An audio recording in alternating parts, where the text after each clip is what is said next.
This is Still Here Hollywood's 10-minute takes, bite-sized chapters of our favorite chats with the stars. I'm Steve Kmetko. Here's the last of 4 chapters with actor Natasha Henstridge of Species.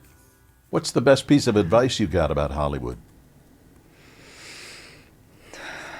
I was going to say take Fountain, but that doesn't even work anymore. No, that's Betty Davis's line. That's right. How to get ahead in Hollywood. You know take what? Fountain. Exactly. It's yeah. great. It's when you know. such a good, when you know, but Yeah. actually that's not going to work anymore, is it?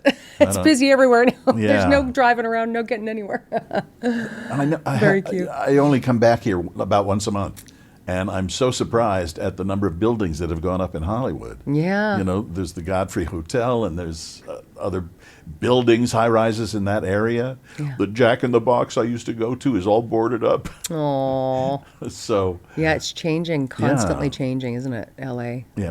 It's getting a little bit better again right now. It went through, I think COVID with many cities. It was so hard. Obviously, the rents are astronomical, so of course they're making more buildings, building them up, stacking as many people in them as they can. But yeah, it's changed. It's changing for sure. Like anywhere, I guess. But yeah. What's it like being so beautiful? Well, the fact that you're saying that to me today is a huge compliment because I had some friends over and I drank too much wine last night. Knowing you were coming here? Oh. So rude. So rude. I drank too much wine last night. I'm usually like a couple of glasses or 1 or 2 or a cocktail or 2. I'm not an over drinker at all, and last night I overdrank. Did you use a straw? No, I'm going to try that next time. I'm going to drink half as much and use a straw so I get the little buzz, and that's it. Just stop. Stop when you're supposed to stop. That's very sweet of you to say. It's interesting, I can feel good about myself or bad about myself, and like anybody. But I will say this: I never grew up, and maybe that's what helped me develop. I modeled even. I was even on set where people are like, "Oh, beautiful makeup, and the lighting's good, and you look gorgeous in the photos." And I never felt that special in the looks department ever. And maybe that's a blessing. Maybe that's how I developed a personality. I don't know. But I appreciate the compliment.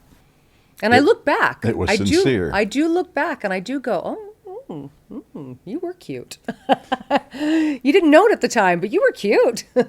I tell young girls that all the time when these days I find, I look at my son's girlfriend and I look at, these girls that are 22 years old, 23, 25, so hard on themselves, so hypercritical, living in social media standards. They're depressed. They don't want to go out. They're never good enough. They're never pretty enough. They're never skinny enough. And I have to say, I just go, enjoy your youth. You're so beautiful. Just enjoy it. Let go of that. It's a mental health thing, isn't it, though? It's very hard to impress that upon somebody who's young. But you're never going to be this beautiful, have this much collagen, just take it easy on yourself, Give yourself a break. What do you feel comfortable telling me about your children? Do you like being a mother? I do. Motherhood has been, I can't imagine not being a mother. I will not deny that it has been the hardest job in the world. It has been so challenging beyond, and I mean, I'd love to be able to come on here and say it's just been all rainbows and butterflies, but I'd be lying. It's been a lot of work. It's been a lot of work. My kids are incredible. They're both Asher and Tristan. Tristan's 25 now and Asher's 22. They're both incredibly intelligent, incredibly,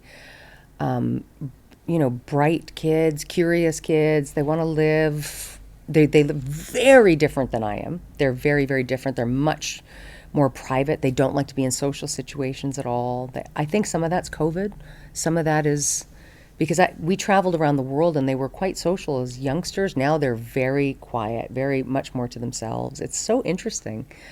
My kids had attention deficit issues and dyslexia growing up. And so they went to all the great schools in LA. They went to every private school and then they went to special schools and to help with that, to focus on that. So that was a challenge. I'm not going to lie. It was challenging. raising them. And also such a gift. There's nothing like going to your kids' games and football and, all Do basketball. either of them want to get into the business? Not at all. Tristan, my older son, there was a show called October Road, I think it was called. I was friends with the writer, and Tristan, my eldest son, when he was about 10 years old, got a role on the show. And now my kids were like extras in a thing that I would do, or just you'd see them on the side, or, something like that. They thought that was fun because they were on set with me all the time. They were with me a lot of the time anyway. But when my son got this role, he was very excited. He was going to make $800 because he was kind of doing a stunt. He had to like fake beat somebody, beat a kid up in the show. And we were out in the woods, and now I'm the mom of the actors, right? So I'm hanging out with all the actors' moms, all the stage moms. Freezing. We're freezing out there in a tent with a heater. I'm like, God, I'm so lucky. I get spoiled in my position. And the kids are all out there, and Tristan got a blister on his foot while he was out there. And I think they could work the kids for like 8 hours or something at the time, 6 or 8, I don't remember, whatever the rules were. And he had a blister, and it was like he got to warm up in the little thing with the heater, and we took his shoes off, and I gave him a little foot massage. And then the AD came over and said, Tristan, we need you back on set. And he goes, oh no, I got like a blister on my foot. I can't put my shoes back on. And I was like, that's show business, honey. And he never went back. He never wanted to act again. He was over it. Take Fountain, Tristan. Take Fountain, Tristan. It was so adorable, though. I took him out for a sushi dinner. Kid's a total foodie. He liked his sushi dinner. And we put like $800 in his account, like in a Coogan account for him or whatever it was. And he was pretty happy with that, but had no interest in acting after that. It's a lot harder than people give it credit for. Coogan account named after Jackie Coogan? I don't know what the Coogan accounts are named after, but it's an account when you have a child that's acting. You have to put it. Maybe is it? That would be my guess. Who was that? Jackie Coogan. He worked as a child. He was also Uncle Fester in the Addams Family television show in the '60s. Okay. But he used to tell when he would meet kids, he would say, behave yourself. I made a law for you. Something to that effect. So probably was. So, maybe yeah. he lost a lot of his money to his parents or Yes. something, and so they protect the kids in Yeah. that way. Yep. Yeah, probably. So, Probably that. when you first saw the scene in Species, do you say species or species? Does it matter? Species. I think I say Actor species. or actress? Species. I think I say either or. Okay. Either. What was your reaction when you first saw your tongue going through the guy's head? It was actually really fun to see those effects that happen after the fact, right? So anytime you get to see a little CGI or a little something that you do after that because you're just imagining those things on the moment. So to see that stuff at the time, I was like, good. The men out there will be warned. Don't mess with me. They didn't listen. No, they didn't. Well, Natasha, it's been fun talking to you. It was nice to talk to you. What are you going to do with the rest of your day?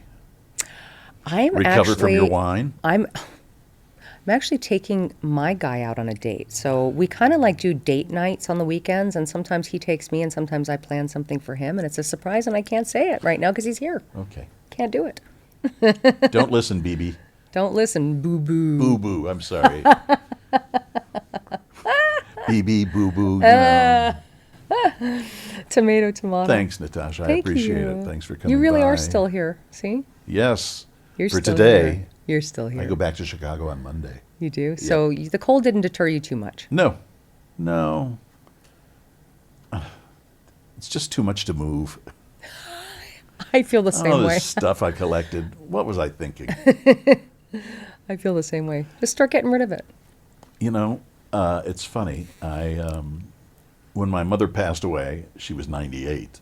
She had collected a lot of stuff. Jeans. Yeah. But, the grandchildren don't want any of the old silverware or the old plates. They don't have any use for that. No.